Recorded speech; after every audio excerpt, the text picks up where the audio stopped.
स्वागत है आप सभी का मौसम तक चैनल पर। मैं हूं देवेंद्र त्रिपाठी। दोस्तों, ये नेशनल वेदर बुलेटिन है जिसे आप देख रहे हैं यूट्यूब चैनल मौसम तक पर और साथ ही साथ फेसबुक पेज मौसम तक देवेंद्र त्रिपाठी पर।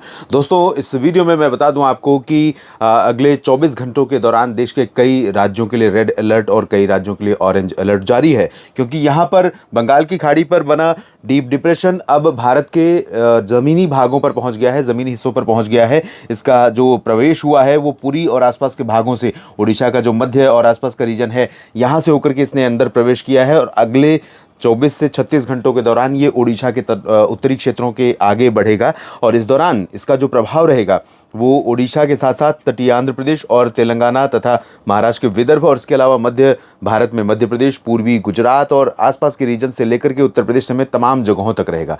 तो कई राज्यों में ये सिस्टम मॉनसून को एक्टिव रखने वाला है और बंगाल की खाड़ी, अरब सागर, दोनों जगहों से इसको भरपूर नमी इस समय मिल रही है। अनुमान यह है कि ये आज मध्यरात्रि से थोड़ा सा कमज़ोर होना शुरू करेगा। लैंडफॉल हो चुका है इसका और साइक्लोन से सिर्फ एक कदम पीछे रहा। और इस समय पिछले 24 घंटों की अगर हम बात करें तो 3 जगह ऐसी, विशाखापट्टनम, कलिंगापट्टनम और गोपालपुर, उड़ीसा का गोपालपुर और कलिंगा और पट्टनम और विशाखापट्टनम आंध्र प्रदेश के उत्तरी तटीय क्षेत्र, जहां पर 100 मिलीमीटर से ज़्यादा वर्षा रिकॉर्ड की गई है। और भारी बारिश के चलते ही, कई जगहों पर भारी बारिश के चलते ही एक बार फिर से पूरे भारत में जो बारिश का आंकड़ा है 7% पर आया था सामान्य से सरप्लस के रेंज में, अब वो फिर से 8% ऊपर पहुंच गया है। और अगर मैं आंध्र प्रदेश की बात करूं तो बीते 24 घंटों के दौरान आंध्र प्रदेश में 500% ज़्यादा वर्षा रिकॉर्ड की गई है। जितनी बारिश होती है लगभग 5 मिलीमीटर वर्षा रिकॉर्ड की जाती है और 25 मिलीमीटर पूरे राज्य का क्यूमुलेटिव है पिछले 24 घंटों का आंकड़ा।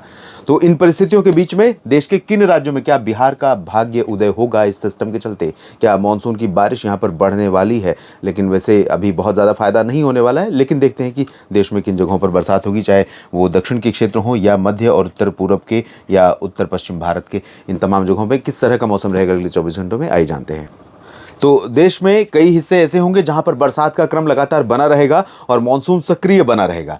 और इसमें आप देख सकते हैं कि पूर्वी, पूर्वोत्तर तथा मध्य और उत्तर पश्चिम भारत के कई हिस्से ऐसे होंगे जहां पर प्रभाव पड़ेगा। शुरुआत पूर्वोत्तर भारत से करते हैं। यहाँ पूर्वोत्तर भारत के भागों पर लगातार नमी का फ्लो इस सिस्टम के चलते कंटिन्यू बना हुआ है और इसी के कारण अनुमान यह है कि मेघालय और असम के कुछ पश्चिमी और दक्षिणी क्षेत्रों में कई जगहों पर हल्की से मध्यम बारिश के साथ कहीं पर भारी वर्षा हो सकती है। नागालैंड, मणिपुर, मिजोरम, त्रिपुरा में तेज बारिश की संभावनाएं हैं और सिक्किम तथा उप हिमालय पश्चिम बंगाल में भी बारिश होगी। हालांकि उप हिमालय पश्चिम बंगाल में ज्यादा चांसेस हैं सिक्किम की तुलना में। इसके बाद यहां पर देखिए बिहार और पश्चिम बंगाल तथा झारखंड, इन जगहों पर भी मौसम बदल रहा है, करवट ले रहा है। यह सिस्टम जब आगे बढ़ेगा तो मानसून की अक्षीय रेखा इसके साथ साथ ऊपर उठेगी, नमी का प्रवाह यहां पर बढ़ेगा और इसके चलते अनुमान यह है कि पश्चिम बंगाल में कोलकाता और आसपास के तमाम इलाकों से लेकर के झारखंड में दुमका, देवघर, रांची, जमशेदपुर, डाल्टनगंज और झरिया, पलामू, लातेहार, धनबाद समेत तमाम जगहों पर हल्की से मध्यम के साथ कुछ स्थानों पर भारी वर्षा हो सकती है। बिहार के रीजन में भागलपुर, गया, नवादा, बक्सर, कैमूर और पटना, वैशाली से लेकर आसपास के तमाम रीजन में बारिश होने की संभावना है। किशनगंज और पूर्णिया, सुपौल, अररिया, खगड़िया में भी बरसात हो सकती है।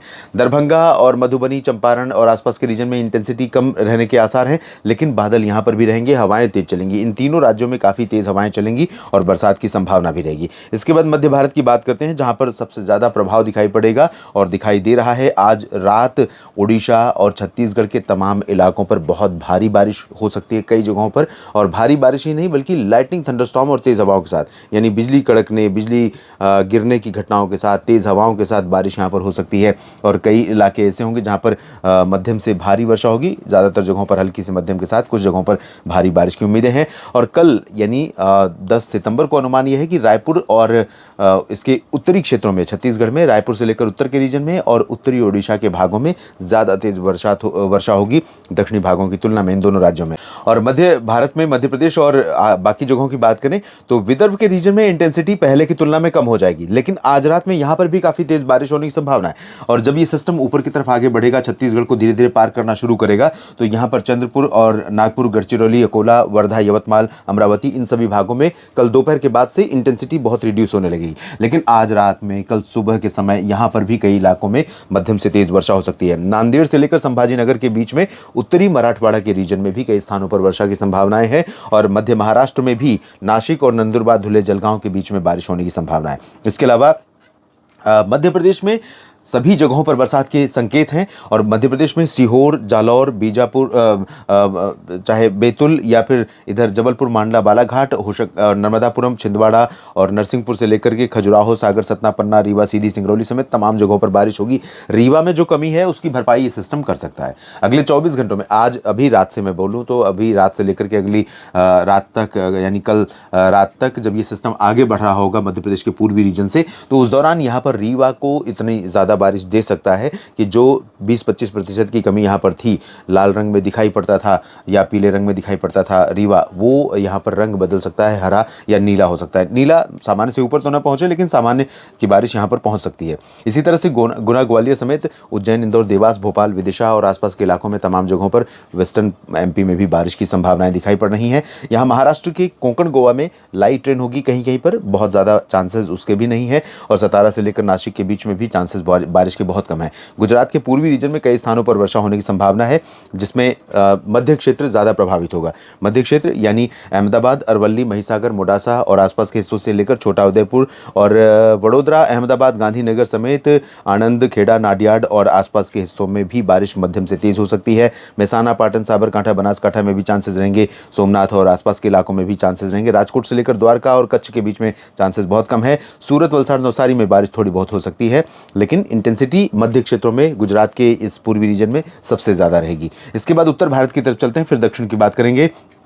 उत्तर भारत में मध्य प्रदेश के बाद सबसे ज़्यादा अगर कोई प्रभावित राज्य होगा अगले 24 घंटों में बारिश के कॉन्टेक्स्ट में, तो वो होगा उत्तर प्रदेश का हिस्सा। और उत्तर प्रदेश में जिस तरह से बारिश का पैच, एक स्ट्रांग पैच यहाँ पर ईस्टर्न उत्तर प्रदेश में दिखाई पड़ रहा है, और जिसमें प्रयागराज, प्रतापगढ़ और जौनपुर तथा आजमगढ़ से लेकर के अयोध्या, अमेठी, रायबरेली, बाराबंकी होते हुए लखनऊ, कानपुर और आसपास के हिस्सों में दिखाई दे। तो इस तरह से स्टैटिक पैच नहीं रहेगा, क्योंकि सिस्टम मूविंग है, वेस्टर्ली मूविंग है, यानी पश्चिमी दिशा में आगे बढ़ता रहेगा।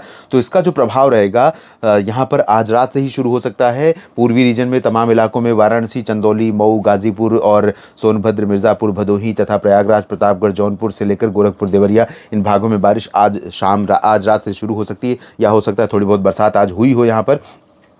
उसके बाद जब ये सिस्टम आगे क्रॉस करेगा तो यहाँ पर मध्यम से भारी बारिश देते हुए आगे निकल जाएगा, और इसके चलते पश्चिमी क्षेत्रों में कई जगहों पर अच्छी बरसात देखने को मिल सकती है। पश्चिमी क्षेत्रों में जो सेंट्रल पोर्शन से सटा हुआ है, अभी इसका एक्सट्रीम इम्पैक्ट वेस्टर्न यूपी में दिखाई नहीं पड़ेगा। 24 घंटों के बाद ये सिस्टम आगे यहाँ पर पहुँचेगा, तब यहाँ पर हरियाणा, दिल्ली, वेस्टर्न उत्तर प्रदेश का जो हरियाणा से सटा हुआ क्षेत्र है, इन भागों में शामली, बुलंदशहर, गौतम बुद्ध नगर, बागपत, नजीबाबाद और मेरठ, मुरादाबाद, सहारनपुर, इन भागों में बारिश तब बढ़ेगी 24 घंटों के बाद। अभी ये सिस्टम यहाँ बरेली और अलीगढ़, आगरा, मथुरा तक बारिश देगा अगले 24 घंटों में। इसके अलावा राजस्थान के भागों में भी पूर्वी रीजन में बारिश होने की संभावनाएं हैं, लेकिन इंटेंसिटी और दायरा दोनों सिमट रहा है। तो राजस्थान में सवाई माधोपुर से लेकर बूंदी, बारां, झालावाड़ और उदयपुर, डूंगरपुर, भीलवाड़ा के बीच में बारिश कई जगहों पर हो सकती है। अलवर, जयपुर, अजमेर में लाइट रेन की संभावना है। कोटा और साथ ही साथ टोंक में भी बारिश हो सकती है, लेकिन चूरू, गंगानगर, बीकानेर से लेकर जैसलमेर, जोधपुर, जालौर, नागौर, सिरोही, राजसमंद और बाड़मेर में चांसेस यहाँ पर बारिश के बहुत कम है। दिल्ली और पूर्वी हरियाणा के कई हिस्सों पर भी बादल बारिश वाले बनते रहेंगे और बारिश की संभावनाएं बनती रहेंगी। तो करनाल में बारिश हो सकती है, यमुनानगर, अंबाला, कुरुक्षेत्र में चांसेस बारिश के रहेंगे, और साथ ही साथ बारिश की संभावनाएं दिल्ली से लेकर के नीचे गुरुग्राम, फरीदाबाद, पलवल और आसपास के भागों में भी रहेंगे। रोहतक से लेकर हिसार, सिरसा और भिवानी, चरखी दादरी, झज्जर, महेंद्रगढ़ में भी इन भागों में मुख्यतः शुष्क मौसम रहेगा, लेकिन कहीं पर हो सकता है थोड़े बहुत बादल दिखाई पड़ जाएं और थोड़ी बहुत हल्की फुल्की बूंदाबांदी हो जाए। उससे ज़्यादा चांस अभी नहीं है, और वो भी अगर हुआ तो कल रात में संभावित रहेगा। पंजाब में फिलहाल अभी ड्राई वेदर रहेगा। दिल्ली में बहुत लाइट रेन होगी, जैसे मैंने बताया। उत्तराखंड में भी बारिश की संभावनाएं हैं। बारिश 24 घंटों के बाद उत्तराखंड में बढ़ सकती है। फिलहाल अभी पंतनगर, नैनीताल, मसूरी से लेकर अल्मोड़ा और देहरादून, ऋषिकेश, मसूरी और हरिद्वार और आसपास के इलाकों में बारिश की संभावना है। शिमला में बारिश हो सकती है। शेष हिमाचल, शेष और जम्मू कश्मीर का एंटायर रीजन और गिलगित बाल्टिस्तान, मुजफ्फराबाद से लेकर लद्दाख के बीच में चांसेस ज़्यादा बारिश के नहीं है। दक्षिण भारत के क्षेत्रों में अगर देखें तो यहाँ पर, और साथ ही साथ गोवा में, तो गोवा से लेकर कर्नाटक और केरल के तटों पर ऑफशोर ट्रफ इस समय सक्रिय है, और इससे तटीय रीजन में बारिश की संभावनाएं हैं। लेकिन आंतरिक इलाकों में, चाहे वो कर्नाटक हो या तेलंगाना और आंध्र प्रदेश का रायलसीमा, दक्षिणी तटवर्ती रीजन, तमिलनाडु, इन सभी जगहों पर मुख्यतः शुष्क मौसम रहेगा। हालांकि नमी वाली हवाएं काफ़ी चलती रहेंगी, बादल भी यहाँ पर बनेंगे। पूर्वी तेलंगाना और उत्तरी तेलंगाना में कई जगहों पर चांसेस बारिश के रहेंगे। आंतरिक कर्नाटक और तमिलनाडु के तटों तथा आंध्र प्रदेश के तटों पर लाइट रेन की संभावना रहेगी। उससे ज़्यादा की उम्मीद फिलहाल नहीं दिखाई दे रही है। नेशनल वेदर बुलेटिन में भी लेता ही मेरे साथ बने रहेगा लगातार। जानकारी ठीक लगे तो वीडियो को लाइक और शेयर करना बिल्कुल ना भूलें। धन्यवाद।